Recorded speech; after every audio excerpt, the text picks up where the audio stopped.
কয়টা টাকা দাও। তো ফকিরকে আমি জিজ্ঞেস করছিলাম যে তুমি এ যাবৎ কয়টা অফিসে যা টাকা নিয়েছে?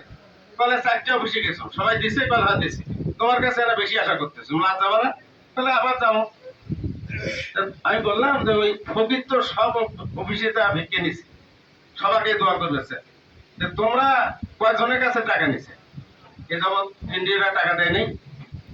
ওরা উকালতির পেছে পড়ে বলছে যে হ্যাঁ দিছে। তা আমারও কাছে টাকা নেবেন, ভোটটা দিবেন কা? যেই এ কথা বলছি মহিলাগুলো সব বাড়ির ভেতর যায় ঢুকছে। কথাটা বুঝলেন? কাজেই গত আওয়ামী লীগের আমলে ভোটারদের অবস্থা কাহিল করে দিয়েছে, এদের মন মানসিকতা একদম পরিবর্তন করে দিয়ে গেছে। খালি টাকা টাকা দিয়ে, টাকা ছাড়া মানুষ কিছু বোঝে না। আর একটা সমস্যা হয়েছে কি জানেন? আমাকে তখন উপজেলা দাঁড় করাই দিল, কয়েকদিন আগে ইলেকশন হয়ে গেছে, জাতীয় নির্বাচন। এখন আমি যখন ভোট করতে গেছি, মানুষ আর ভোট কেন্দ্রে নাই। আর 16 বছরে তো আল্লাহর হস্তে ভোটের ময়দান নেই। এই লোকগুলাকে ভোটের ময়দানে আনা কিন্তু চারটিখানি কথা নয়।